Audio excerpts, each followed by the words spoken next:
Hi, everybody. It looks like we're live. Welcome to this event called Dismantling Masculinity in Latinx Literature. I'm Lily Gonzalez. I'm the Executive Director of the San Antonio Book Festival, and I'm thrilled to be speaking with our three writers today, Benjamin Garcia, Marcos Gonzalez, and Rudy Ruiz. Hi, guys. Thank you so much for joining. Thank you. Thanks for having us. So I'm going to tell you a little bit about these three writers, and then we're going to get right into it because there's a lot to cover. I want to encourage audience participation. Send us your questions as we're chatting. You know, I kind of am going to be taking questions throughout the conversation, not necessarily an audience Q&A at the end. So if you have a question, send it along and I'll integrate it into the conversation. Okay, so I'm going to start with Benjamin. Benjamin Garcia's first poetry collection, Thrown in the Throat, with this mesmerizing cover, was selected by Kazim Ali for the 2019 National Poetry Series. He works as a sexual health and harm reduction educator in New York's Finger Lakes region, where he received the Jill Gonzalez Health Educator Award, recognizing contributions to HIV treatment and prevention. A Canto Mundo and Lambda Literary Fellow, he serves as faculty at Alma College's low residency MFA program. His poems and essays have recently appeared or are forthcoming in Agni American Poetry Review, Best New Poets 2020, Kenyon Review, and New England Review. Welcome, Benjamin. Hey, everybody. Marcos Gonzalez is an essayist and assistant professor of English living in New York City. Marcos's memoir, featuring literary criticism and cultural analysis, Pedro's Theory, is out now with Melville House. His essays have appeared in Literary Hub, Public Books, Inside Higher Education, Plowshares, Catapult, ASAP Journal, The New Inquiry, and elsewhere. Welcome, Marcos. Hi, everyone. Thank you for having me. Oh, was that the New York traffic that we just heard? Yes. And Rudy Ruiz is a native of the US-Mexico border, like me.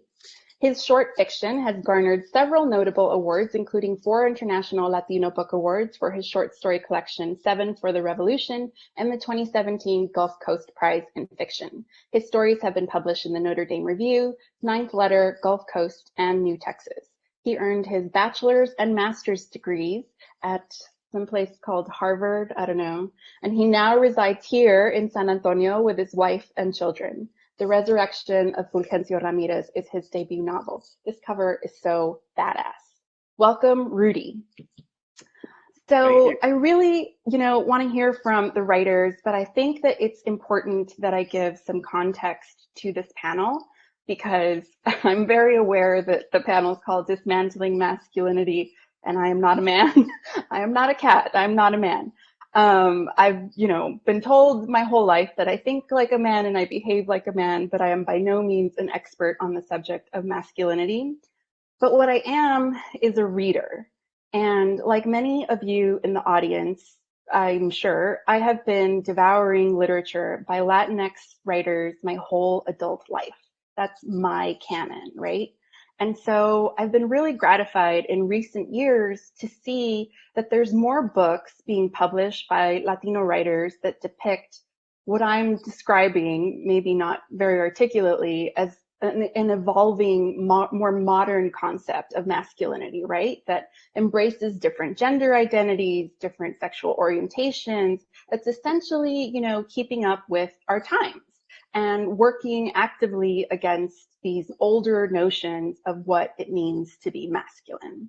And I really feel that these 3 books are doing that. They're rejecting the stereotypes in their respective genres, right? Marcos in nonfiction, Benjamin in poetry, and Rudy with his novel. So I have talked a lot already, so let's hear from our writers. And as I mentioned backstage, I invite each of you to chime in whenever you have some thoughts that you would like to share about a question that I ask one of you. And I think that will help the conversation feel more organic, like as if we were in person, I think. So Marcos, I'm going to start with you because your book, as a work of cultural criticism, I believe, addresses this subject really head on. So I kind of wanted to, give you an opportunity to tell us what your intention was with writing Pedro's theory, and then, you know, I'll go from there. But I really want to give you free reign to tell us about your book. Yeah, thank you, Lily, for that.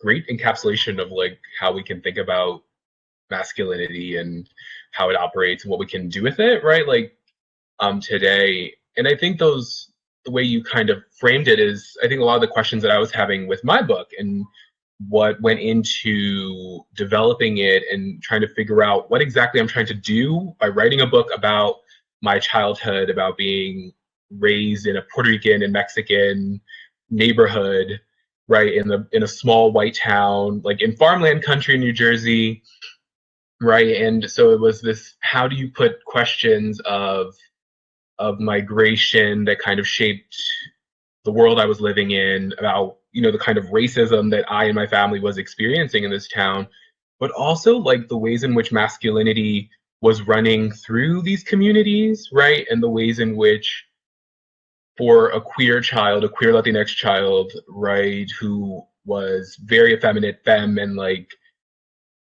I was at the disposal of, right, the kind of masculine relatives that were both men and women, right? And so I think that was the question that I kept kind of poking at, was the ways in which we within our own communities, both men and women, particularly straight, cisgender women and men, can reproduce, right, like harm around notions of masculinity. So a lot of the parts in the book, and one part where I'm talking, I kind of write a letter to my mother, right, and essentially kind of interrogating the ways in which she was always policing my body and policing how unmasculine I was, right, and kind of policing all of that. And so it was an honest letter, kind of just asking her, like, what else could have been this childhood, right? What else could have been our relationship for so long, when, you know, until recently, that is what has defined my relationship to my mother, was this kind of incessant policing of who I was.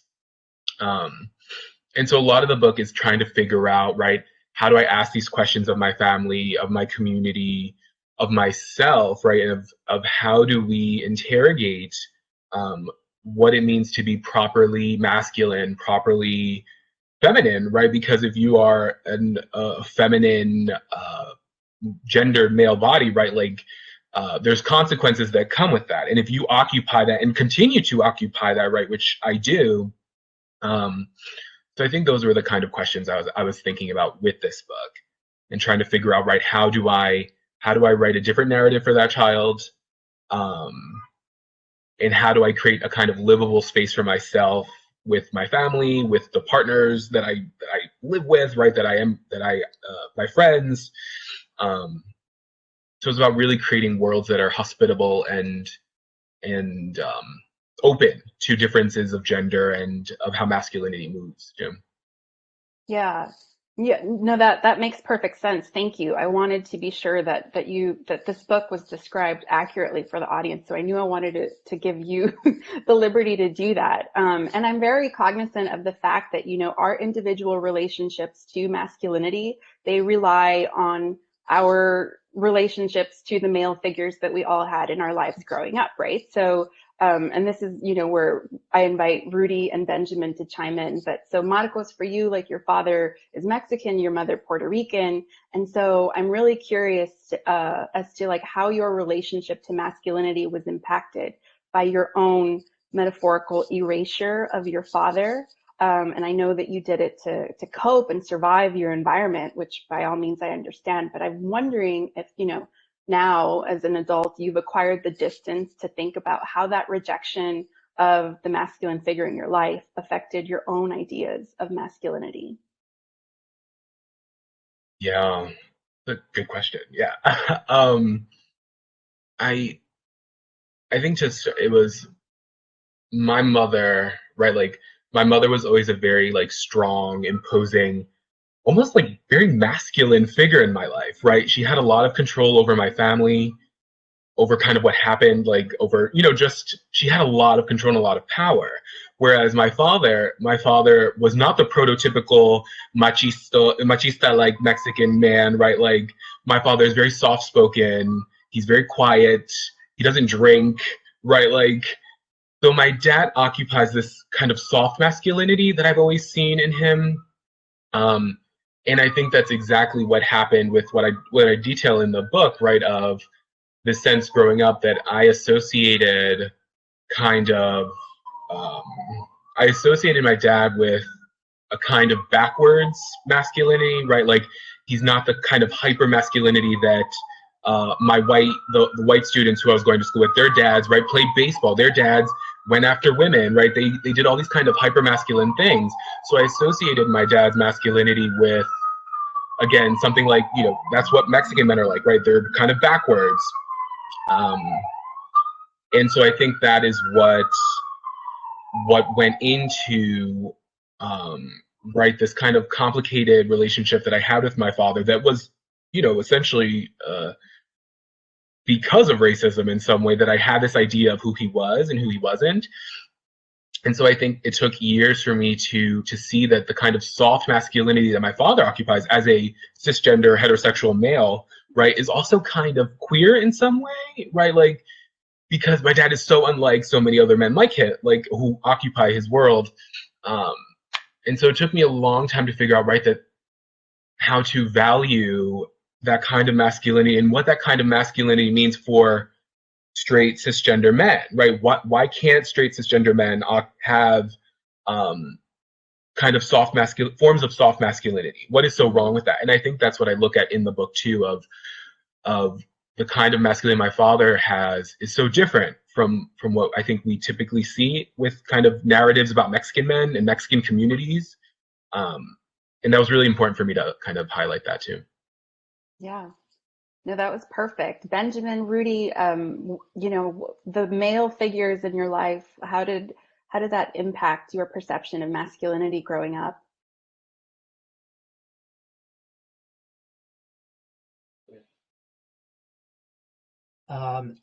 So I guess in my situation, I looked more toward the women. So it was interesting, Marcos, how you said that your mom was in some ways had like traditionally, I don't know, characteristics or like strengths that we would associate with a man. And I feel like a lot of the women in my family kind of had that, often because of either being a single parent or being in a marriage where maybe there's a stepfather, and so they're acting both as a father and a mother, and there's also a stepfather. So there was just a multiple, I guess, roles being assumed. And for me, looking up to them and seeing like their strength is, I don't know. I mean, I liked what you said about, so even though they're cisgender, can have kind of queer expressions, and so I guess I kind of saw that in the women who were around me growing up. Whereas the men, oftentimes, you know, they might be physically strong, but oftentimes I saw as weak in other ways. You know, like they would just cry when they would get very drunk, right? And that's the only time they were able to do that.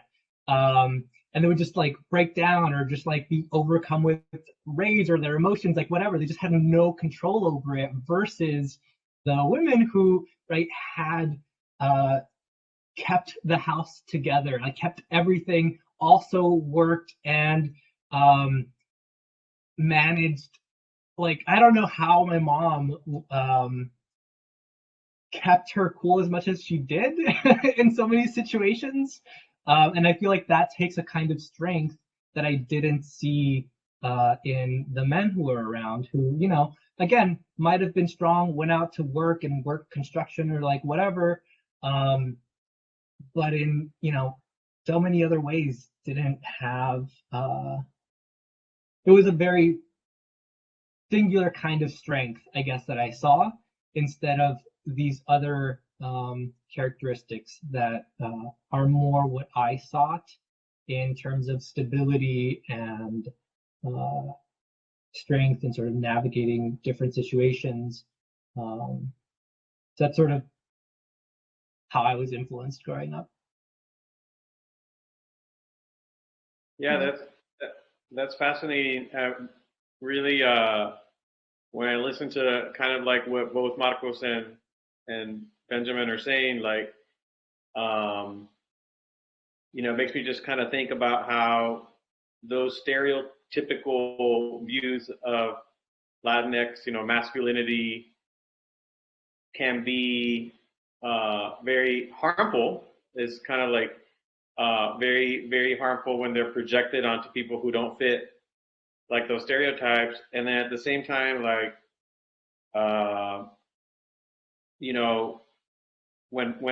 when perpetuated or taken to the extreme of like machismo, it becomes like a toxic masculinity that can be very destructive to their relationships, obviously in the family, or that the person has,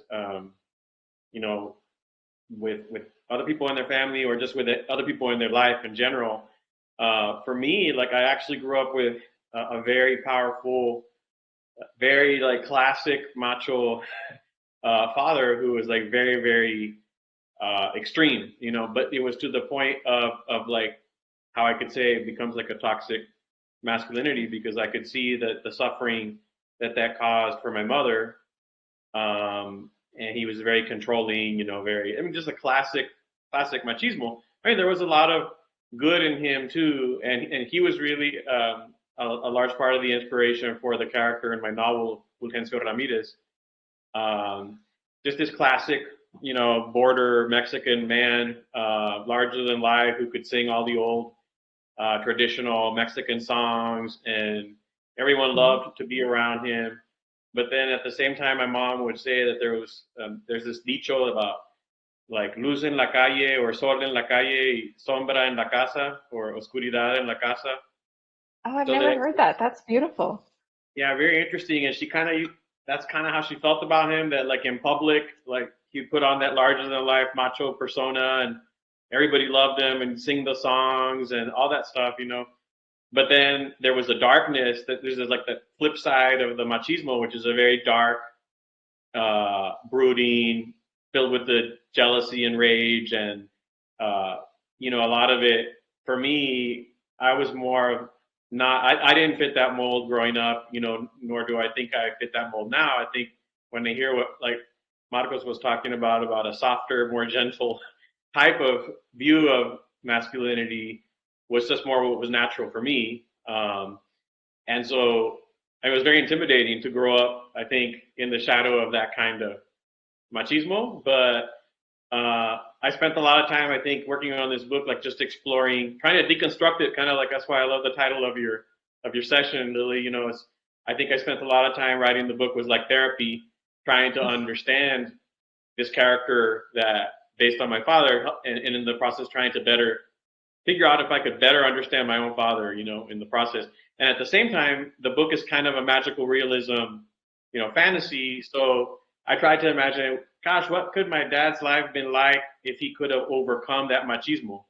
And I cast the machismo as almost like as a curse, basically, because I do think it can be a curse and a burden, and it can leave scars on everyone around you. Thank you all for sharing that, because that really, I mean, it informs your writing, and it informs, my understanding of your books, just knowing the way that you all grew up. Thank you for being so open with that. I want to talk a little bit about craft, especially as it relates to masculinity. So, Benjamin, I'll start with you. A lot of your poems deal directly with language and how it's used to hurt or offend or liberate, etc. You actually have several poems in this book called The Language in Question. But bringing it back to this subject of masculinity, it got me thinking, like so much of the perception of, traditional classic masculinity that Rudy was just describing, it's like, it's rooted in stoicism, it's rooted in like repressing emotion and silencing uncomfortable topics. And it's almost like the absence of language. So I'm very curious about your writer choices. Because your writers, words are your currency, and so I want to know a little bit about your mental process in approaching word choice, in approaching behavioral things when it comes to describing the masculinity that you write about in your books. So Benjamin, let's start with you. Sure. So I guess I gravitated toward exploring language. I guess I approach poems language first, and so at first I'm looking at a very narrow scope and just sort of taking it word by word. And building sound into the poems, but then I also that started getting me to think about language in other ways. So things that we say or don't say, and so like the way that we come up with ways of communicating without words. Because a lot of times for me, for example, growing up, so much communication was done without words, and I actually had to learn how to express my needs and my emotions. And so it started to get me to think about language and how I use it or how other folks use it, or like the conflict that I had in growing up in a household that didn't communicate, those emotions or needs, and then having to unlearn some of that, or learning later on how to, if my partner needs something, they can just tell me what that is, instead of like if I need something and my partner doesn't know what it is, it doesn't make sense for me to be mad at them because I haven't communicated this need. But growing up where you can't express need because need is viewed as maybe like weakness, or not being complete, or not being able to be, like you said, stoic and do it all yourself, that asking for help was some kind of deficiency. And so I started to look at language and how we go through ways of the trouble that we go through to communicate, to avoid communicating, to avoid using language. And so like some of the poems in there, yes, the language in question is one of the series, but the other one is odes. And so I started to explore like, the language of fans, and how that was used as a way to flirt without, saying anything, or the hanky code, so a way for gay men to let other gay men know like what they were into. This was like before Grindr. Like, how did you ever find anybody? How did you know if someone else was gay if this was your first time seeing them?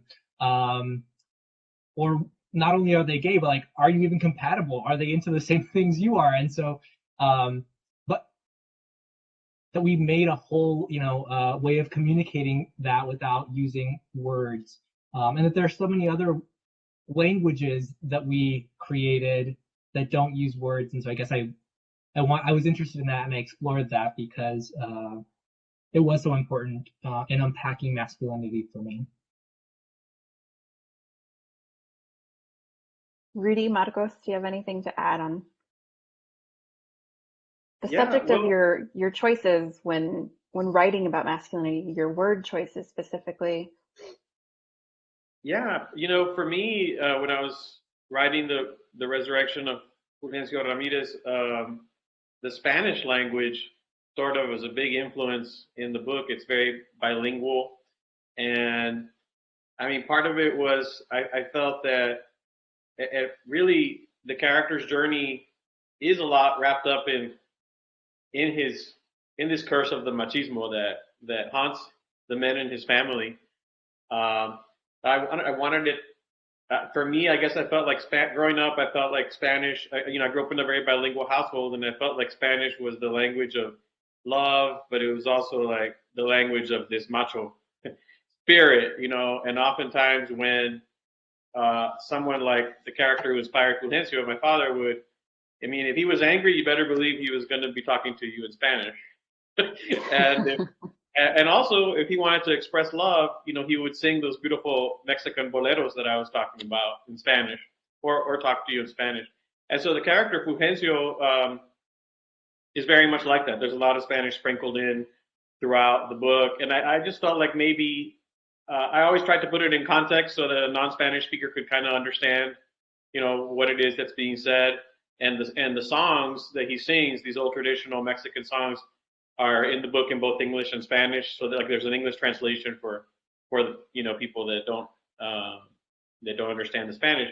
But they're really part of his chronicle, the character's development. These lyrics of the songs, taking them on this journey of like love and heartbreak and loneliness, and then sort of redemption, you know.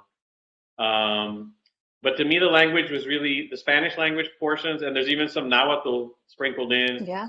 Were really part of the magic of helping transport the reader to a world different from probably where most people are living in American urban, you know, centers, and try to take them to the border and try to take them a bit to the past, since the book is set largely back in the 50s. So I love that aspect of trying to use the bilingualism or multilingualism to transport the reader.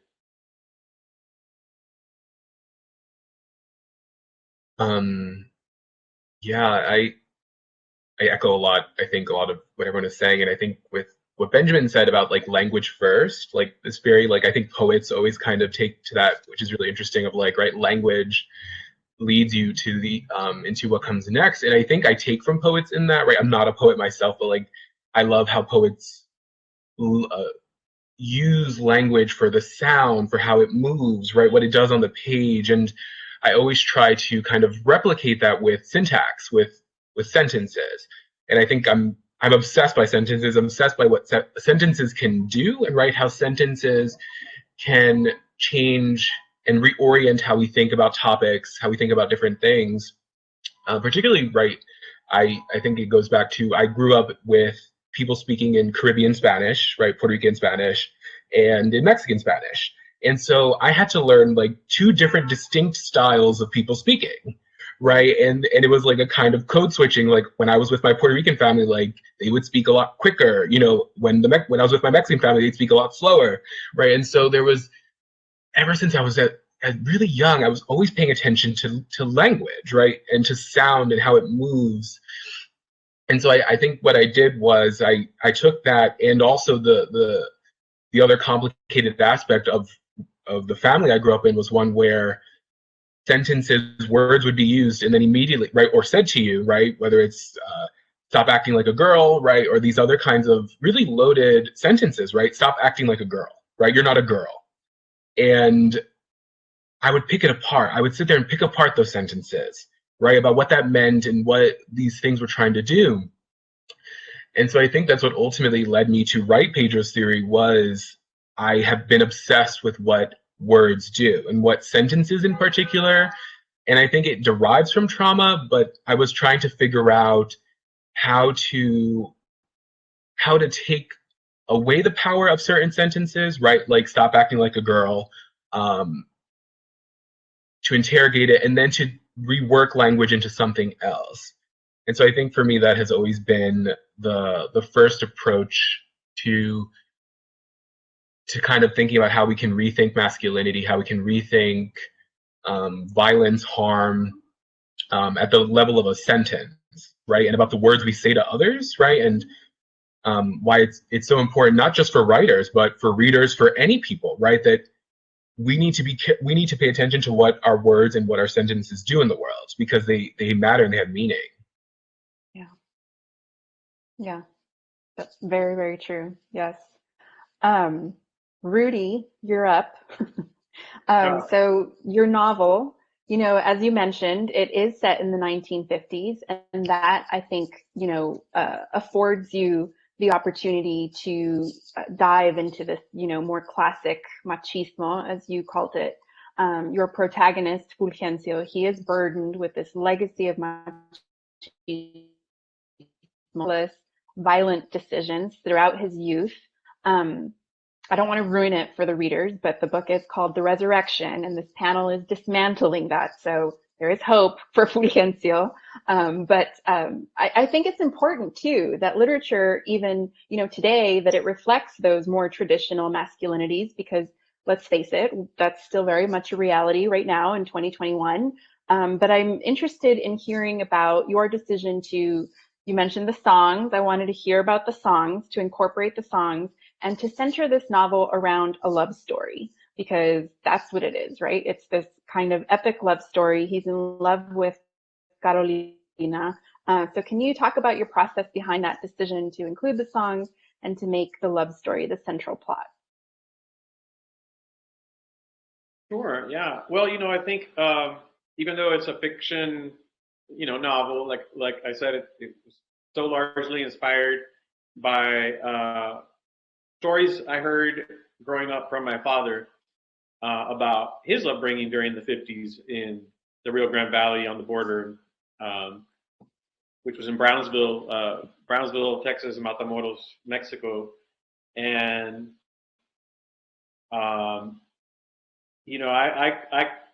I kind of created a mythological town called La Frontera to stand in for Brownsville, but that's partially because I wanted to take it into the magical realism route and not have to worry about really being stuck to real history, historical fiction. But a lot of the inspiration coming from stories he told me. I realized, I guess, at some point in my life that his life would have taken a totally different trajectory had his machismo not undermined him at so many turns.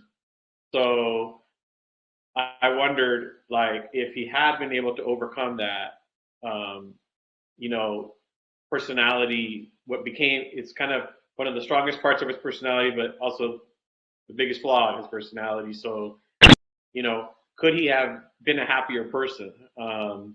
And that is kind of what the book explores. In the case of the songs, these are actually the songs that I grew up listening to my father sing since as early as I can remember, and I remember my father's passed away now, but even as an adult, when my dad would break into song, I would immediately get this instinctive smile on my face and immediately feel warm, and it was when he sang, it was you could feel the love, and you could also feel the heartache and the regret and all these things. He was just a fantastic singer. He actually could have been a professional singer probably, but that's not the route he pursued. So the character is very much based on those aspects of the character are very much based on my father's stories and his songs. And to me, when I wrote the book, it was really, like I said, an exploration of maybe what his life could have been had he been able to overcome the obstacles. He overcame a lot of obstacles, which you see in the book, which are a lot of the same things that I'm sure we've seen members of our own families face, being the first in his family to go to college, leaving the valley to go get his education. Things that in the 50s were just, it seemed like a Herculean, task. And so his drive and his ambition and his strength, allowed him to do that. But then he reached a certain point in his life when that machismo, just seemed like at every turn undermined everything, his relationships and his future. And so that's pretty much why the love story of Carolina is based on his high school love story that he told me about. It was the love of his life, and he lost her because he couldn't control his temper and his jealousy, and that was just the reality, Yeah. I have a question, and I hope that you guys will embrace it. So, I mentioned at the beginning that I was really happy to see more books by Latinx writers being published that depicted the way masculinity is evolving. But I want to kind of revisit that premise because I want to pose the question, is it evolving? In this last election, we saw more Latino males voting for Trump. I think that there's something about his particular brand of brash masculinity that really appeals to the Latino male, apparently. And I just wanted to see, what do you all make of that?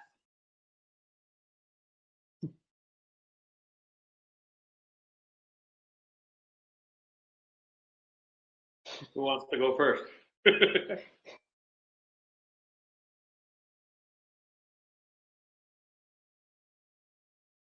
All right, I'll tackle it then first. It's you know, for me, it's I just found that particularly disappointing. You know, growing up in South Texas and still living in South Texas, and with everything that we've seen along the border with the refugee crisis that happened again and again, and how the immigration policies have been so devastating to so many families and children, and you know all the human rights atrocities of it. It's very disappointing to me that so many people, it seemed, especially as you mentioned, Latino males, somehow ended up shifting their votes and going in that direction. And yeah, I've heard that same kind of analysis that you mentioned, that for some reason the Trump persona seemed to have appealed to that. I guess it's that machismo again, you know, and I guess it's not surprising. But I feel, unfortunately, that there's a lot of, I mean, you know, a very calculated, strategic sort of manipulation of some of those cultural tendencies that, you know, there's obviously a lot of marketing strategy behind any political campaign. And I think, obviously, the strategists for Trump, like, must have figured out that they could push these certain buttons or levers and they were going to get these certain reactions. And obviously, they were always, throughout their campaigns, they were very good at doing that. And unfortunately, I just feel that too many Latino males just sort of kind of fell prey to the shiny object, when in reality, the policies are, in general, pretty terrible for Latinos overall. And you know, but as to you know, whether it's changing or whether it means that the Latino view of masculinity is changing or not, I guess it's a reminder of how diverse our community is. You know, we're a very diverse community, and there's going to be people of all political stripes as well. That's fair. I think, and maybe I'll speak to your question in this way, right? For me, it's about, I think so often queer, non-binary, and trans Latinx people are kept completely out of the equation of, like, how do we think about, and for me, it's about how do we center us in our communities, right? So, like, I don't necessarily care about the Latino who voted for Trump, to be really honest. I don't. Like, and I say that full-heartedly because that man probably doesn't care that I exist, but probably doesn't want me to exist, right? And so I think, but the thing is, at the end of the day, I want the best for him too. You know what I mean? I want him to live in a world where he can live free from violence, free from harm, right? Free from poverty. But I don't know if that's extended to the rest of us, right? This sense of that they want us to be equally as free from harm, right? So I think when we think about, like, on the political stage at the national level, for me, it's about how do we prioritize queer and trans voices, right, who are completely always kind of left out of that equation. Because I think what we bring to it, right, is to say that all these things about poverty, about migration, about community building, right, are things that we're doing on the ground everywhere, right? Here in New York City, queer Latinos are doing so much work of community organizing, of building communities. And I think here in New York, it's really great, the sense that we're not kind of left out, right? We're not kind of kept on the side. So I think what's happening here in New York is interesting when it comes to that. But for me, it's always about how do we center the voices that are always kind of left out or kind of pushed aside because, right, we are too, like disgraceful, like kind of thing, right? Like you don't see us on Univision, on Telemundo, like we're occasionally like on a show randomly, but otherwise like we don't have presence. So for me, it's about bringing us into the equation.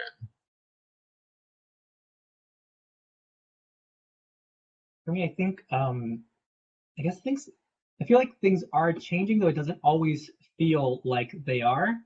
And I think that a lot of the extremes that we see, not just in like machismo, but in just like the toxic masculinity, for example, that we saw in the last 4 years, is actually in response to some of the change we have seen. Like I think that toxic masculinity, when it's threatened, tries to defend itself, and part of that is just going further in. And so we have, flags where a politician is dressed like Rambo and is riding a bear in front of the American flag with like 2 guns on each hand or whatever,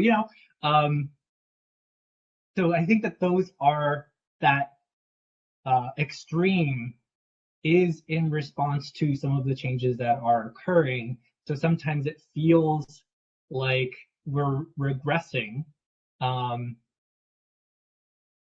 And part of that may just be from a portion of folks who are not willing to change, who are not the people who are going to engage with the work that I'm doing, either in my writing or in like activism or anything else, right? Like I guess I'm more concerned, at least when I'm writing, about reaching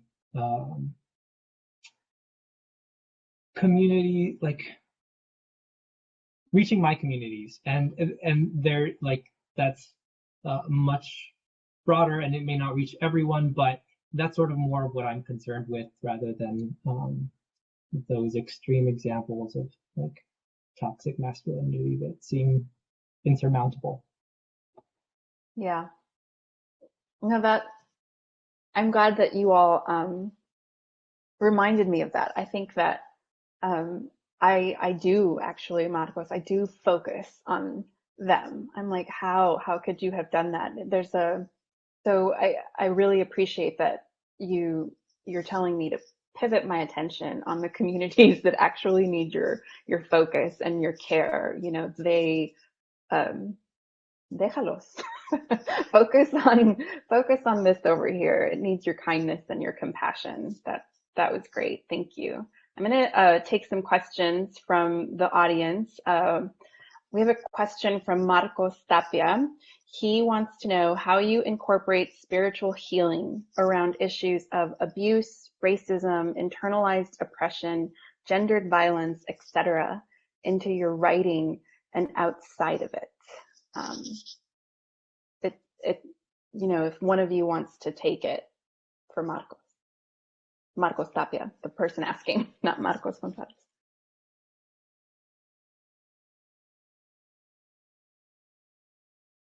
It's kind of loaded. Oh, here, were you going to say something?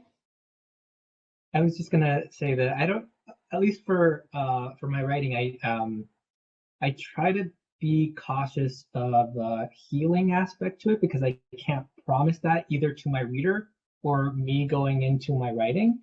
So maybe their healing is something that is possible and happens in some situations when I'm writing, but mostly what I'm doing is, if I'm writing about something personal, especially if something happened to me, I'm not necessarily trying to heal from that, but writing for me can be a way of processing it, of unpacking it, of thinking about it, of studying it, and in studying it, then maybe it hurts me less, right? Or like maybe it's easier to carry with me. Which someone might view as healing, but for me, I guess it's more about providing the context for it and of processing. Yeah, I think I kind of echo with what Benjamin is saying there too, and said so wonderfully, right? Of healing can't be guaranteed, right, to the reader and to yourself. So I think for me in my own practice, it's the question of how to heal was what was the center of my book, right? Like I'm trying to figure out a way in which to live with the realities of my past. And I think the main approach was one of how do I find joy, pleasure, desire, happiness, euphoria, right?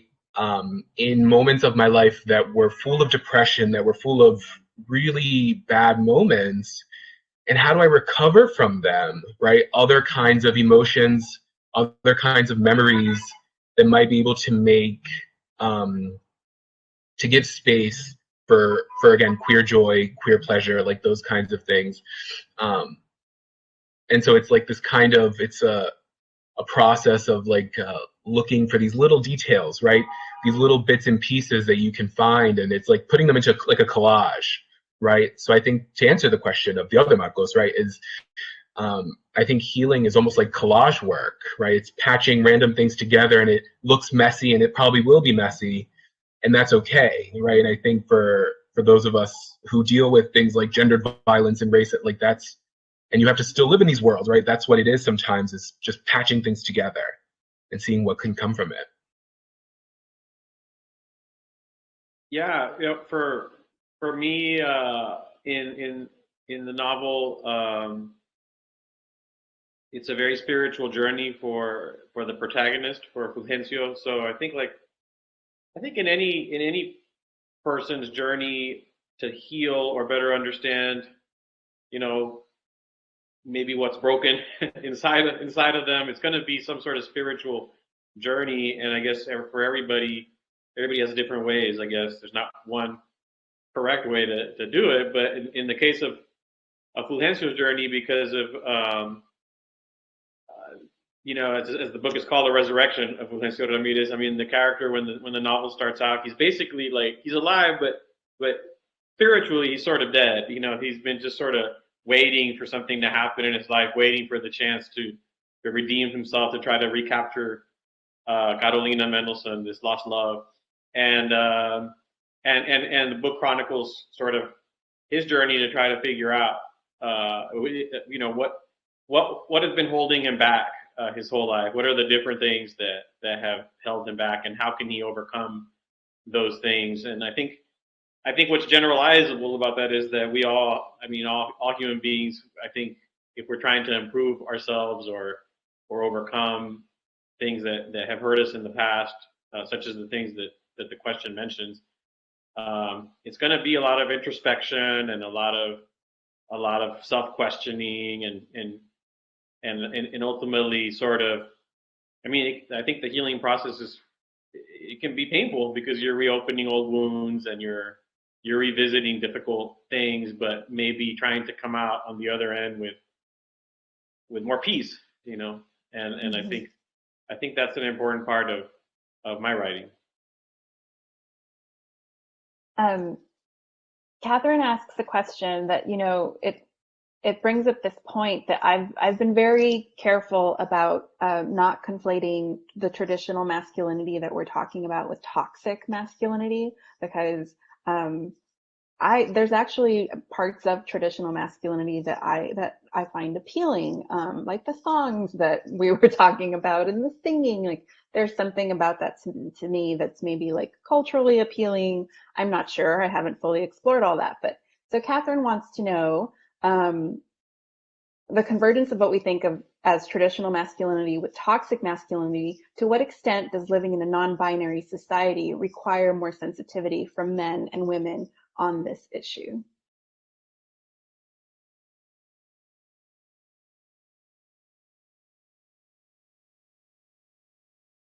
Would you repeat that one more time? Yeah, so she's, you know, based on the conversation we were just having about spiritual healing in the writing, she said it informs how we've seen the convergence of what we think of as traditional masculinity with toxic masculinity. So to what extent does living in a non-binary society require more sensitivity from men and women on the issue?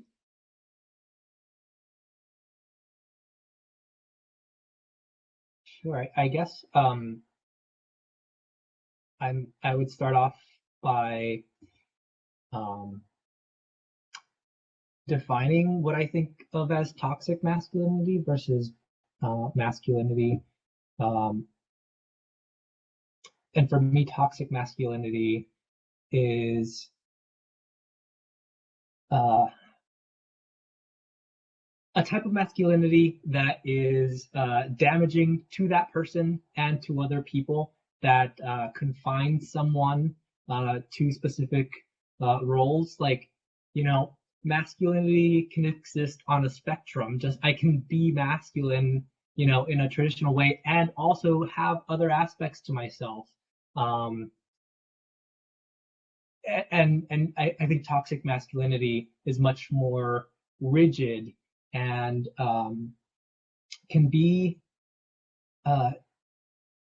like I said, instead of allowing for more layers and for expansiveness and for other people to have their own views, I think toxic masculinity tries to impose on other people.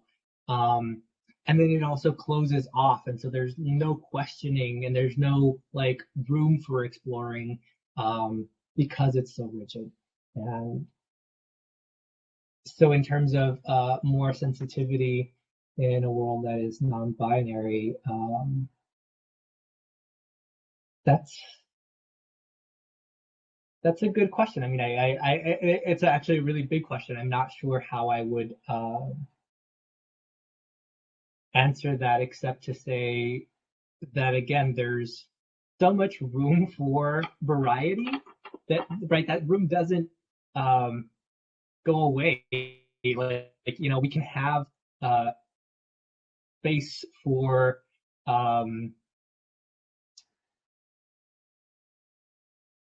different, not just different gender expressions, but expressions that we may not fully, you know, understand yet as a person who's still learning for stuff, you know, but allowing for that space is a way of that I would navigate it. So that's what I have.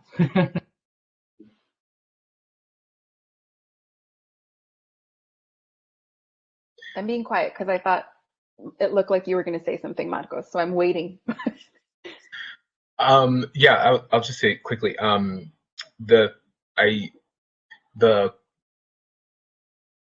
think inherently there's nothing wrong with masculinity, right? Like there's nothing inherently wrong with femininity. Like and we can look to, I think it's, when does it get wrapped up in patriarchy? When does it get wrapped up in kind of in gendered normativity, right? And we can look very quickly, right, to, I think it was in Arkansas or Kansas recently, right, where there's a bill to ban trans students from or trans children just existing, right?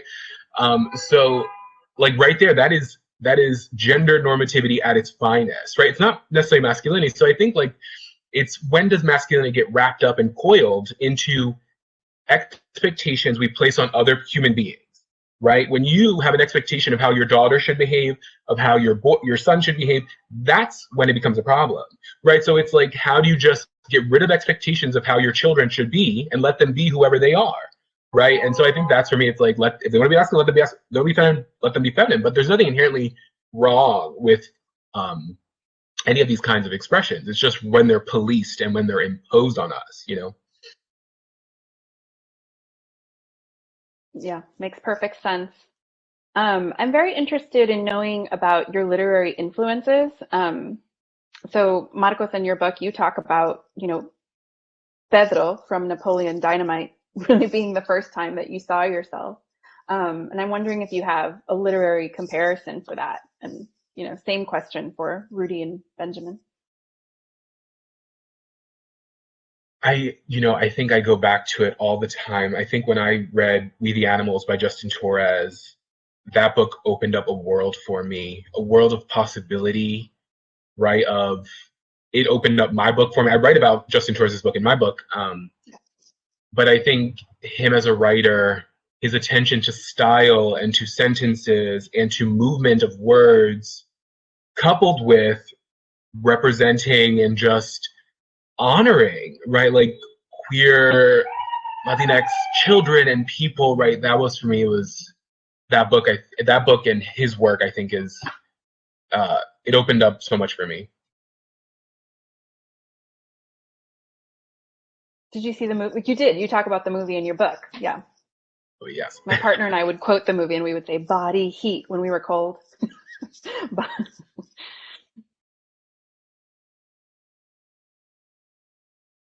So, when was the first time we saw ourselves represented in writing? Mm-hmm. Or, you know, it's fine if the answer is I didn't, so I went and I wrote the book, you know? Yeah. I mean, for me, I guess I can answer it sort of similarly to Marcos, in that for me, Eduardo Coral's Slow Lightning was really important, because I could, there was this freedom, not just of writing about queer desire. So like one of the lines that sticks with me from that book is, I suffered such hunger. And it's this very tiny poem that basically compares, you know, crossing the border and being starved and devouring a lizard to like having so much desire and no ability to fulfill it until the moment happens. And so like there was that moments like that, I guess, throughout the book are what let me start thinking, okay, you know, I can also write about desire and have this sort of freedom. So it was nice to have someone who was also a queer brown person writing about these things I was interested in. Even if we write about them in very different ways, it showed me something. It gave me that. And then also in terms of his writing style and what he was, you know,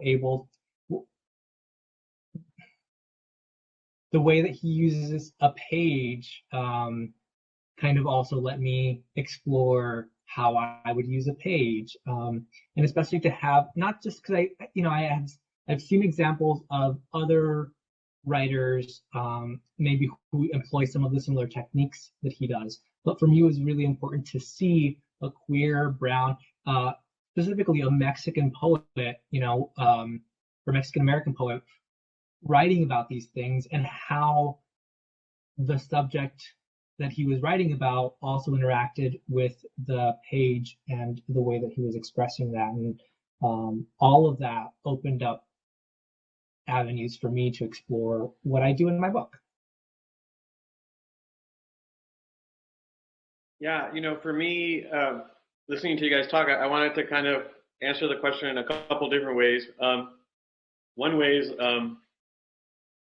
when Marcos mentioned Justin Torres' book, We the Animals, like I love that book, and listening to you guys talk about it, it just reminded me of, you know, growing up Latino.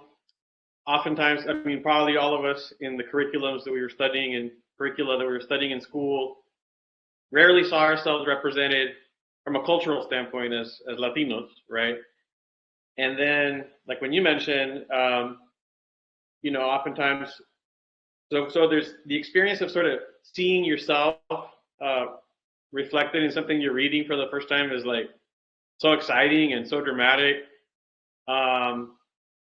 And then at the same time, what was really amazing to me about when I read Justin Torres' book was the power of seeing, you know, not being gay myself, like the power of actually seeing or feeling a different experience, but not the same experience that I'd always seen growing up reading the books in the English literature classes and everything. It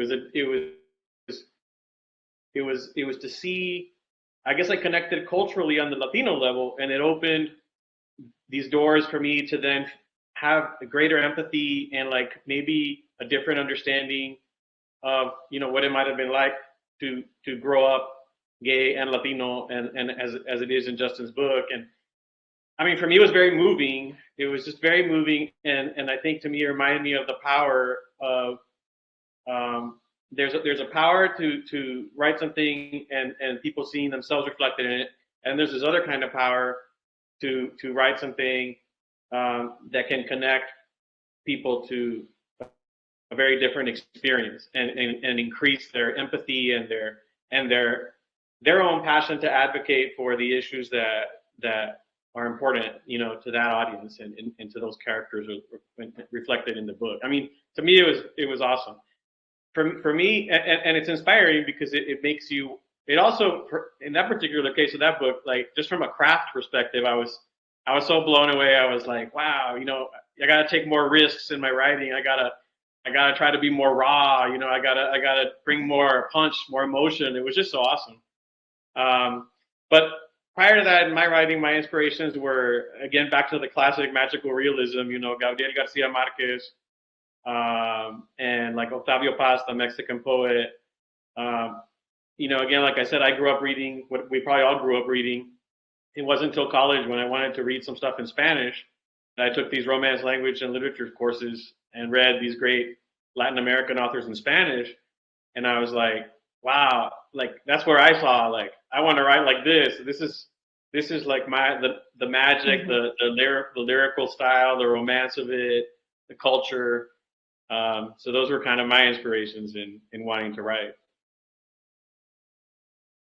Thank you, guys. I do want to just bounce off what Benjamin said. Eduardo Coral is one of the writers featured at this year's San Antonio Book Festival, and I was listening to his panel earlier, and he was talking about, how he's so proud to be queering the Valley, right? Like he feels like a minority down there in the Valley, where Rudy, as you know, it's still very much full of machismo.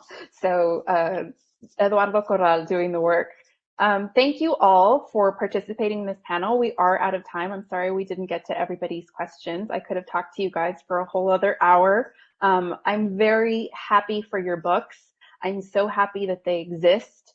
Thank you for writing them. I can tell from, the audience and people I've spoken to that people need your books. So I encourage the three of you to keep writing, but I encourage people listening to also keep writing the stories, because we need more books like this. We really do. Please support these writers by purchasing their books from Nowhere Bookshop, our official bookseller. The button is down below in the session details. Just click on that Nowhere logo and you can order their books, because that's how you support writers. You buy their books. So thank you everybody for participating. Just real quick, does anybody have 10 seconds for last remarks? Just thank you for coming out. Thank you for being here with us. It was wonderful. Yes. Thank you all for being here, and thanks for listening to us. All right. Thanks everybody. Enjoy the rest of the festival.